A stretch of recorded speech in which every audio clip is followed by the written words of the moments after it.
What is going on, guys? This is the Club of the Man 1993. We are here live. We got a double featurette tonight. Well, two live streams to do tonight. We got first my AEW Dynamite review we're going to do now, and then after I make the graphics, and probably after Rampage, because believe it or not, Rampage is fine. I don't always watch this. To me, it seems like it's just another episode of like Dark or Revolution, where it's like, it's just there. It's nothing too spectacular, but I feel like tonight's episode of Rampage is must-see. So I am going to watch Rampage tonight. Probably we'll after Rampage, we'll do my live preview and predictions for this Sunday pay-per-view, AEW Revolution. We got a lot to talk about in this review, though, from Dynamite from this past week. And it was, in fact, quite a go-home show. Honestly, not too many matches or segments happened, but from the big announcement to, just the go-home for the what do we have? The stuff with, Bryan Danielson and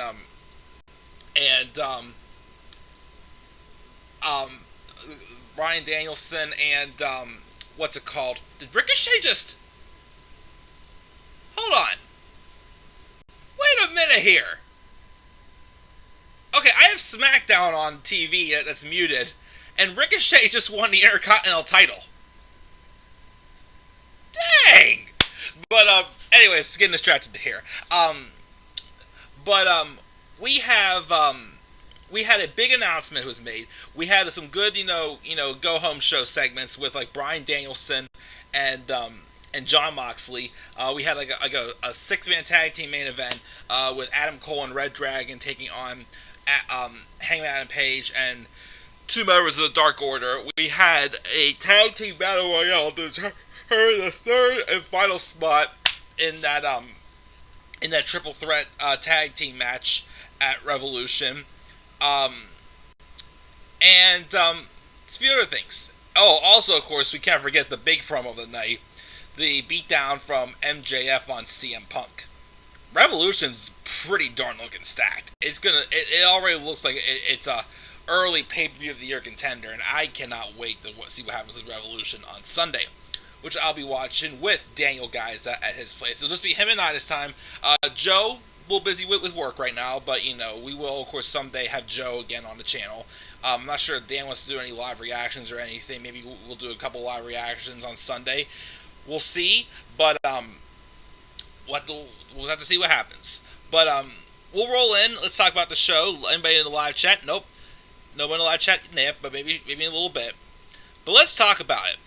Let's start off with the big announcement. So it was announced that Tony Khan had an announcement to share for the that he wanted to share, and it was going to be kicking off this episode of Dynamite. Some people were speculating a few things. The heaviest rumor I heard was apparently there's been rumors of Dynamite. of AEW having their own streaming network to archive. And apparently the rumor is HBO Max, which I don't have HBO Max right now, but if they do end up putting AEW on HBO Max, I'm definitely going to buy it to see the archival stuff and to watch old pay-per-views and whatnot. So a lot of people thought it was going to be that. Some people thought there was other things introduce maybe like Samoa Joe or Claudio Castagnoli, and maybe a few others. Which, no offense, is something that they don't really need to have happen. But But the big announcement ended up being Tony Khan came out and he announced that he recently bought Ring of Honor. And it's going to bring back the era of the Honors. And going back to the era of Honor begins, he brought out Christopher Daniels, and he also brings out Bryan Danielson to kick off the show. But Tony Khan has bought ROH. Which ROH did go out of business recently. Well, they were taking a hiatus, but I guess the reason why was that during the pandemic, when ROH was not producing shows, even though they weren't doing shows, they were still paying the wrestlers. But of course, that unfortunately, bit them in the butt, and they eventually, had to close the doors. But I love this. I mean, I've gone to a couple, ROH events, just for something different with some friends when they came to Pittsburgh. I didn't really follow it too closely. I know a lot of people like Bryan Danielson or CM Punk or Eddie Kingston, Keith Lee at one point, Lance Archer. A lot of people, they did come from Ring of Honor.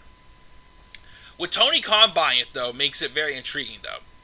I'm not sure if they're going to have their own TV deal or anything, but it seems from the rumors floating that ROH is pretty much going to become AEW's NXT from the rumors. Which, if that's the case, that's awesome. Because, we right now AEW has like Dark and Dark Elevation or whatnot, which is kind of like their versions of like WWE Main Event or Superstars, or now NXT Level Up that replaced 205 Live. Thank goodness they got rid of 205 Live. I didn't care anyways. I wasn't watching it anyways. But they kind of needed like a little bit of like a somewhat developmental system. And especially also with the talent right now, with how stacked AEW is, ROH could be, like a pretty good spot for, other people, to go to right now, to, be able to get exposure, to be able to, enhance their skills. And of course, AEW could definitely do some, roster rotation or something like that through them. This also is leading to some rumors that this could bring Cody Rhodes back into the AEW loop somehow. Even though, of course, I think he probably would go to ROH, which I could definitely see happening. And quite honestly, quite frankly, I would definitely prefer that rather than him going to WWE. Again, I just still feel like right now, Cody Rhodes, I feel like to me, he still has not fully fulfilled everything I think he can do in AEW. And if ROH is, if ROH is going to be also owned by Tony Khan, there's other, matches and whatnot he can do. I just feel like, the whole message of him leaving WWE, I just feel like has not been fulfilled. I mean, okay, yes, he succeeded on the indies, he succeeded, in, Ring of Honor and New Japan and such before AEW came around, but, come on, it's like, you're not going to have some story where Cody Rhodes is going to, be at the top of his own company he started, in my opinion. So, I'm hoping he goes back to ROH. That's what I'm hoping, that's the plan right now. I'm hoping Cody goes to ROH. But, yeah, that's a big deal for sure, having Tony Khan signing with Ring of Honor. And buying Ring of Honor and basically, bringing them up from off of their knees. That's definitely big news right there. So, I'm excited about that. Again, I don't know how much I'll get to watch Ring of Honor, of course, but it will definitely be interesting to see, how that goes, because I have a good feel about that. Like, again, Ring of Honor could bring in, like a Samoa Joe, or, a Claudio Castagnoli, or, again, Cody Rhodes. Guys like, Lance Archer, who's not doing much in AEW. Brian Cage, who, he did re-sign with AEW.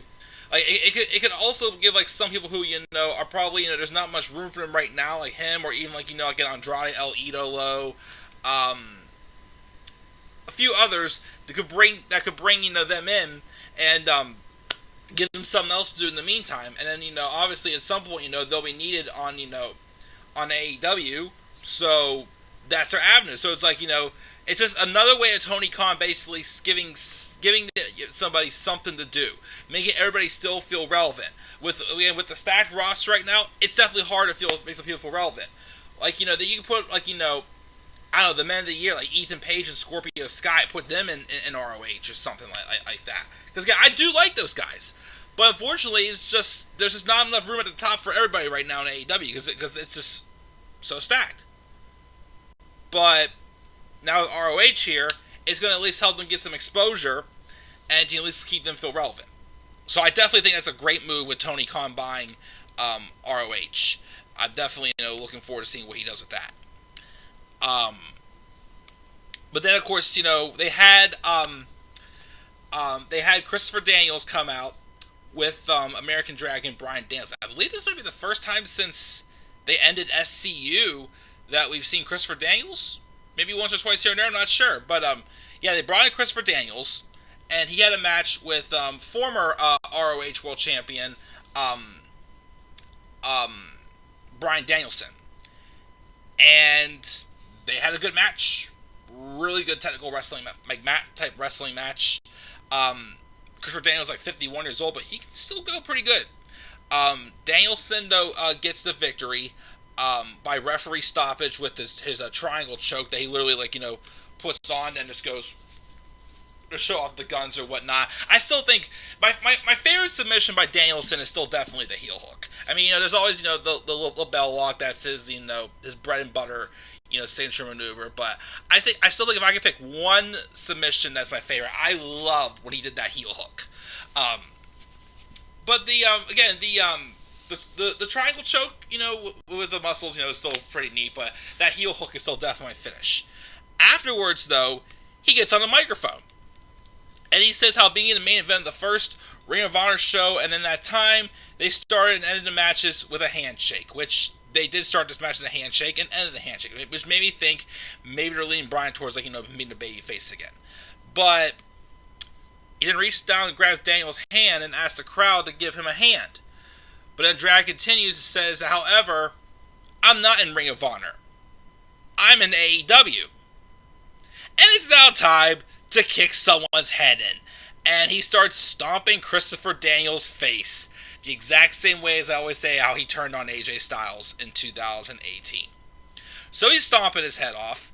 And out comes Jon Moxley, Daniels' opponent for Sunday. He says he's at a crossroads and what path he takes. He says he's going to take a path through fire and bullets and through Bryan Danielson, because at the end of that path, he beats the American Dragon. He offers himself up a free shot and takes his jacket off. Bryan squares up, but then rolls out of the ring and walks away. So we'll see that match, of course, on Sunday, which will be a pretty darn good match. I don't know what's going to be match of the night, but definitely, I think that is definitely a good candidate for sure. We'll just have to wait and see, though, for sure. But there's definitely, when we get to my Revolution preview predictions, there's this matches that I know they're going to be good, but there's matches I feel like people are going to hold them as high as others, and I think those matches. I think this is definitely be a show stealer type match. Not Dolph Ziggler show stealer type, but I think it'll be definitely a show stealer match, for sure. But yes, that was awesome. And then we have Sting hanging out with Darby Allin, and says he's not worried about Darby in his triple threat title match on this Friday on Rampage. Well, tonight. Despite the no interference stipulation, and Darby says he doesn't need anyone's help, and he and Sammy are going to steal the show like they always do. Get ready for that 6-person tornado tag match, of course, on Sunday between it's going to be it's going to be Guevara, Allen, and Sting taking on Matt Hardy, Andrade El Idolo, and Isaiah Cassidy in a 6-man tornado tag match, which should be good. And then of course we had the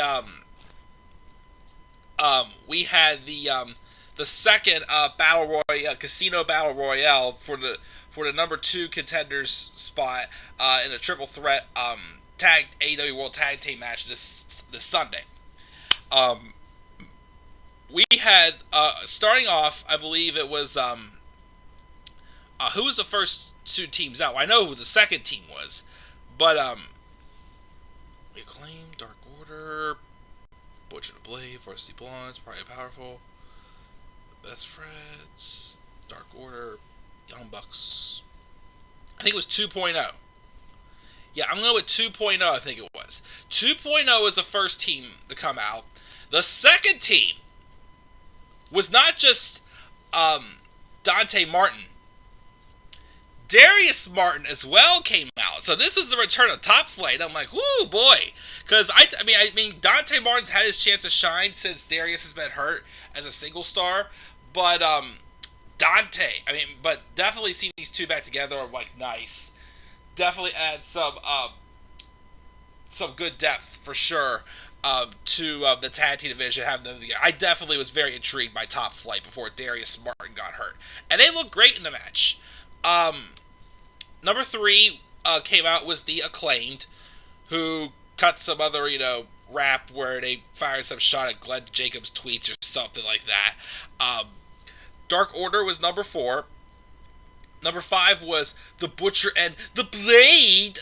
And of course, oh no, wait, FTR. No, I'm sorry, it wasn't 2.0. It was FTR. Yeah, FTR I think came out at number 1, not 2.0. My bad. But FTR came out number 1, and then Top Flight is number 2.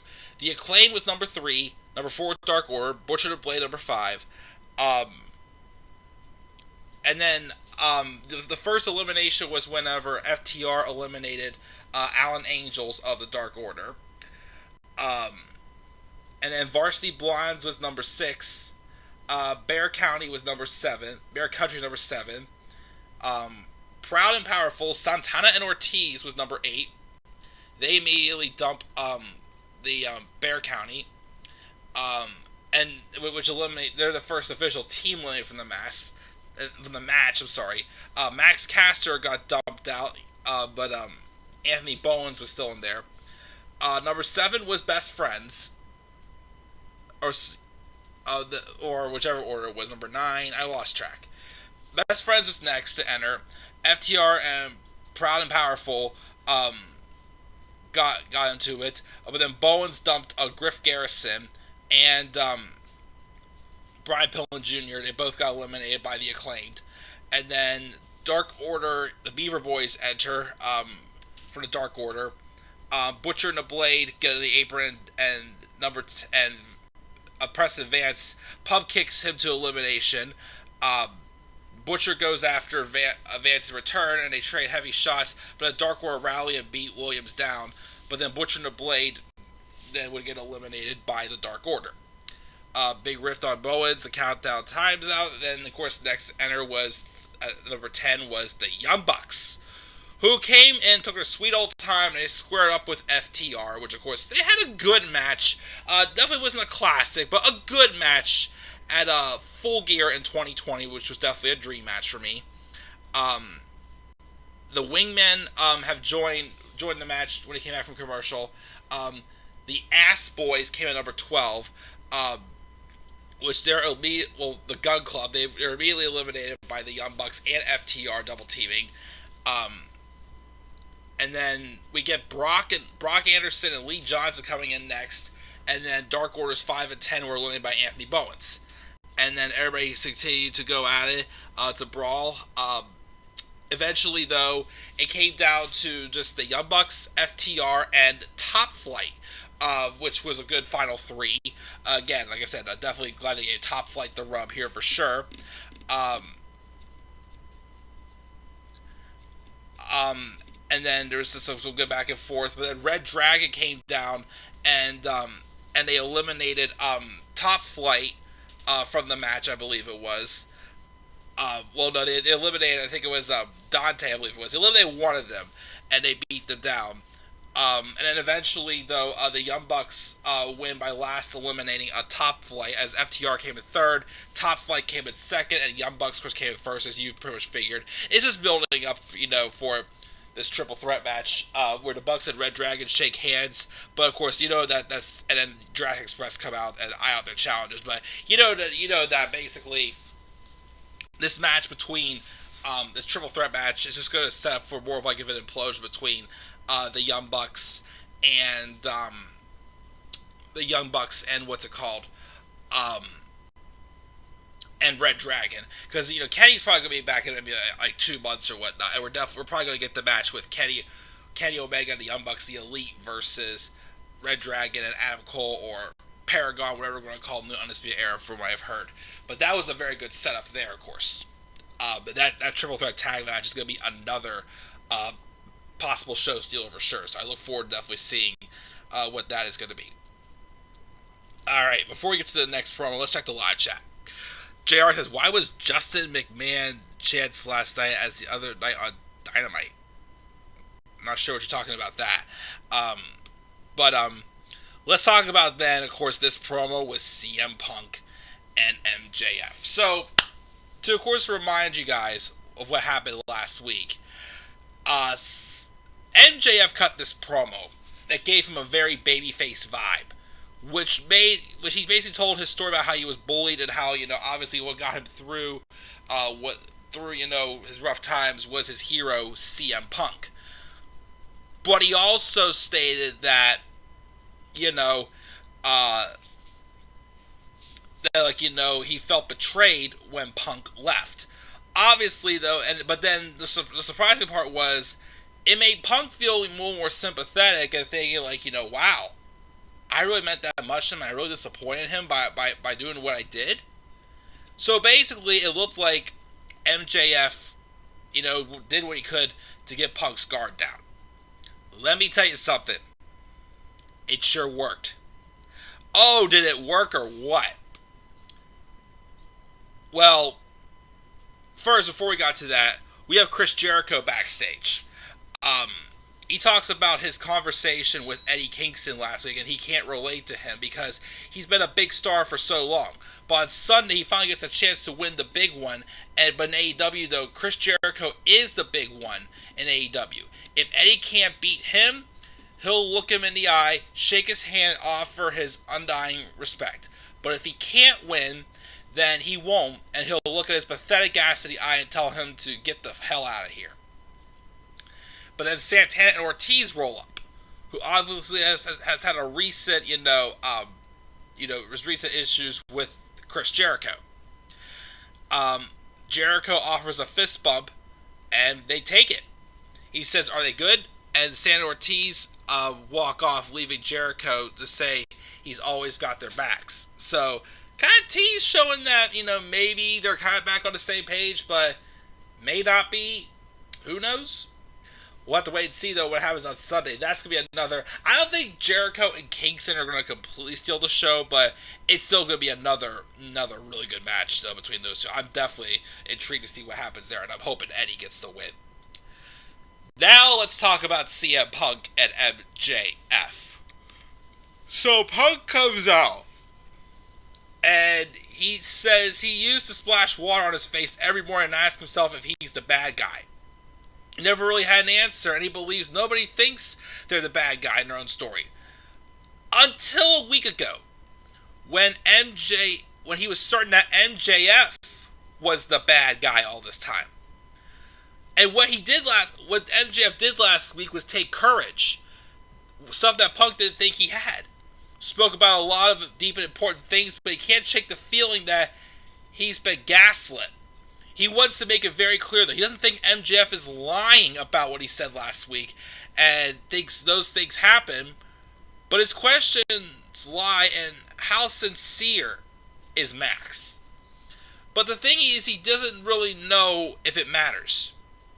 There's a famous picture of him with Steve Austin, and after much lesser men framed Austin as someone who took his ball and went home, he didn't lash out and do terrible things. In the time since he's been in AEW, he's seen MJF knock Dean Malenko, suffering the Parkinson's out, seen him bury the late great Brian Pillman Jr. in his own, just Brian Pillman Sr. in his own town, and he had to sit back and listen to MJF say awful things about Darby Allin, and Uncle John and Darby Allin's uncle. And is he really to blame for all these horrible things? Is he Dr. Frankenstein, MJF, the monster? He doesn't think so, but nothing he can say will have as much of an impact as something he can do. Again, obviously, thinking about, what MJF said last week. He needs to do this, though, to MJF's face. He wants to have a conversation with MJF in front of the world, which MJF does come out. Punk admits he's done horrible things, though, and says he used to be MJF. So full of hate. He poured alcohol down an alcoholic's throat, covered a legendary wrestler in his beloved manager's ashes, referred to the Undertaker there, and being covered in Paul Bearer's ashes, mocked the wrestler's addiction until he lost his job because of it. Jeff Hardy. And all that hate is going to burn him up. Somewhere out there right now, there's a kid that's looking up to MJF the same way he looked up to Punk. And he might be wrong, but he got up this morning and splashed water on his face and asked if he was the good guy, and he finally had an answer. He sure is trying. And he offers MJF a handshake, as he really feels sympathetic. And MJF hugs him, and Punk, sincerely hugs him back. And the moment sinks in, it felt so pure and true. And it was just like, wow. Like, Punk really, MJF really convinced us, is that really, is this really, the true, is that how he really feels? Like, is he looking at Punk in a different light? No, of course not. That's not the case, because he still gave Punk a low blow and then threw him through the ropes. He then takes off his button up and reveals a t-shirt with a picture of him and Punk printed on it. Shawn Spears and Wardlow came out to the ring and gave MJF his Dynamite diamond ring, and he blasted Punk in the head with it. He was laying punches in while FTR came down, and Punk's forehead was busted open, smearing the blood across his shirt and throwing him to the floor. Headbutts on the floor. Spears puts the dog collar on Punk and ties him up. MJF gets on the microphone, and apparently this was the same exact promo that Punk cut when he first turned heel and won the Ring of Honor World title. He calls him a stupid old man and says he's a snake, and on Sunday he's going to show all these mindless sheep that he's the devil himself. Which, for crying out loud, MJF was the devil. Although there was probably some truth, plenty of truth again to that promo he cut last week, he still used that to his advantage to put down Punk's guard, so that way, MJF had more of the advantage going into that dog collar match. Because obviously, MJF fell back into the corner with that dog collar match being chosen by Punk. And afterwards, of course, Shawn Spears pulls back on the chain, hanging Punk, and then seeing Darby Allin come out to make the save to, brushed him off. But man, oh man, was that awesome. What awesome storytelling there. Again, obviously, MJF, whenever MJF beat Punk, and it felt like, that MJF, figured out Punk. Punk had to figure out MJF. There's been moments where, people were able to, silence MJF on the microphone. Like Darby Allin, of course, whenever they first started the build to their match for Full Gear, which was an awesome feud, of course. That I'm sure at some point, someday, they probably will revisit yet again. We got that. Obviously, though, Punk was able to back MJF in the corner with the dog collar match stipulation. So MJF had to, go a different route. And he sure as hell succeeded. That was a genius move by MJF, in my opinion. And it makes the match for Sunday even more unpredictable. I really don't know who's going to win that match. There's a lot of matches on the Revolution card that I can't tell you who's going to win them. But this promo, this may have been one of my promos of the year, one of my segments of the year for sure. Because it was really, really well done for sure. We got TN Coupon in the live chat. What's up, my friend? He said, just as thought, what if Cody Rhodes leads Ring of Honor into an invasion angle versus AEW? Which is also what I'm hoping I would like to see. Even though, of course, I think they're going to have, ROH kind of be like AEW's, NXT. I would love to see this type of, an invasion storyline with ROH and AEW. That'd be some really good television there. I hope you're doing well, my friend. Definitely MT and Coupon. I appreciate it. I appreciate your support as always, my friend.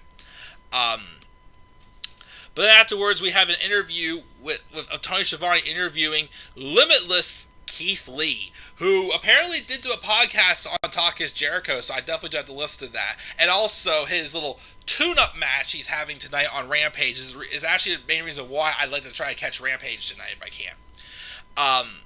But Keith Lee is going to be interviewed. Before he can answer any questions, here comes Ricky Starks and Willie Hobbs again, who are both in the Face of the Revolution ladder match on Sunday. Lee tells him if he interrupts again, there won't be anything left to interrupt again. But then Stark warns him that Rampage is his turf, and he might not take it to Revolution if he shows up on Friday. But Lee says he'll be there for a tune-up match. So we'll see what he does tonight, but I definitely want to try to catch his match tonight on Rampage. We had a tag match with the women's champion, Dr. Britt Baker, DMD, and Jamie Hayter taking on the team of Mercedes Martinez and Thunder Rosa in a good match. The babyfaces will get the victory as Thunder Rosa wins with a Fire Thunder Driver onto Dr. Britt Baker, and of course, Thunder Rosa pinned the champion. We'll have to see, of course, what happens to this on Sunday, but we'll get to that in my predictions, but that was a good match as well. Ty Conchi is being interviewed backstage when Jade Cargill rolls up, who Ty Conchi will be challenging for the TBS Championship on Sunday. Anna Jay, though, holds Ty back, and smart Mark Sterling reminds her that she'll attack Jade. If she attacks Jade, her title match will go up in smoke on Sunday. Speaking of course, Ty Conchi, Sammy Guevara, her lover, comes out to do this cue card gimmick during the commercial break. We also get some a dueling promo between Chris Statlander and legit Layla Hirsch, who I think I heard will be having a buy-in match on Sunday. Okay. Wardlow then squashes Cesar Bononi. Afterwards, Sean Spears goes to wallop Bononi, but then Wardlow stops him and stares him down, basically telling him, "You're going to stop stealing my spotlight or else." And Sean looks away and then backs down, letting Wardlow, of course, have his moment. Which, of course, did not seem to sit well, because afterwards, they were backstage. Sean, though, begs off and calls MJF over to give him some good news. And MJF tells him, if you win the Face of the Revolution ladder match, and you do go on to win the TNT Championship, he'll gladly let Wardlow keep the title. As, of course, basically MJF still works, Wardlow still works for MJF, and anything Wardlow gets, MJF gets to keep. So let him keep the TNT title, but he won't win anyway. Wardlow says that's because he's busy making sure MJF wins, and MJF comes over and slaps the taste out of his mouth. He reminds Wardlow that doesn't work for AEW, that he doesn't work for AEW, he works for him, and if he mistakes his kindness for weaknesses, he'll put his family out in the street. So obviously, again, just, remind him, hey, if you don't got me, then you got nothing. Which is making me wonder more if they may put the TNT title on Wardlow. As much as I really wanted to go on Keith Lee, there is a chance it could go to Wardlow, but I'm not sure. We'll have to wait and see. But there's also a cryptic type promo with Malachi Black, talking about giving Pentagon a new sight and new levels of violence. Then the light shines brighter and Brody King's face appears and says they represent the parts of the human condition that society has shunned. And the light comes up again, and of course it's Buddy Matthews, the newest member of the House of Black. So they don't cast judgment, they see the truth. They're the house, and the house always wins. I really like that stable between the three of them. They're gonna definitely do a lot of good things together in AEW. I'm excited about that. And then we got the main event, which is Adam Cole and Red Dragon's Bobby Fish and Kyle O'Reilly taking on Hangman Adam Page and Dark Order's Alex Reynolds and John Silver. A very fun main event match. Obviously, just hype up the AEW World Title match on Sunday. Adam Cole and Red Dragon do get the victory, with Adam Cole hitting the boom on Alex Reynolds. Afterwards, Cole beats down Reynolds, and Page goes make the save. Then Red Dragon try to take the champion out, but he fights him off and gets Cole lined up for the buckshot lariat. But then Bobby Fish, though, took out Hangman's leg.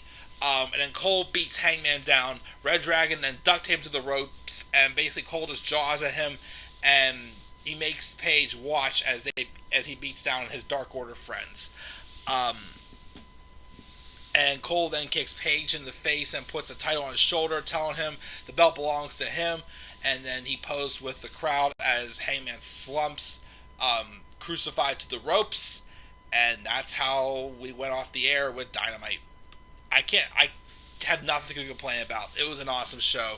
The big announcement from Tony Khan, the match with Danielson and Daniels was awesome. Of course, my segment of the night for sure was CM Punk and MJF. Just a great go-home show. I gave this show an A. I loved it. Gave the show an A. And that's going to do it for this review of Dynamite. I will be up here in a little bit, probably after Rampage, or maybe at least after Keith Lee's. Well, there's Keith Lee's tune-up match, and then of course there's that Triple Threat TNT title match I kind of do want to see also. So I'll probably be up here after I do that because I should have the graphics to be done by then. And we'll just go from there and see, do my Revolution preview and predictions tonight. So guys, thank you all for joining me. That is going to do it tonight. If you watch this video afterwards, what are your thoughts on Dynamite this week? What grade would you give it? Are you excited for Revolution as well? Leave your thoughts down in the comment section below. And be sure as always to slap a like on the video and subscribe for more content on my channel. And follow me on Twitter as well at DemandAirboy93. Until then, guys, I'm checking out. I'll catch you all later for my Revolution preview predictions. I'm checking out. Have a great rest of your Friday night. And peace out, everybody.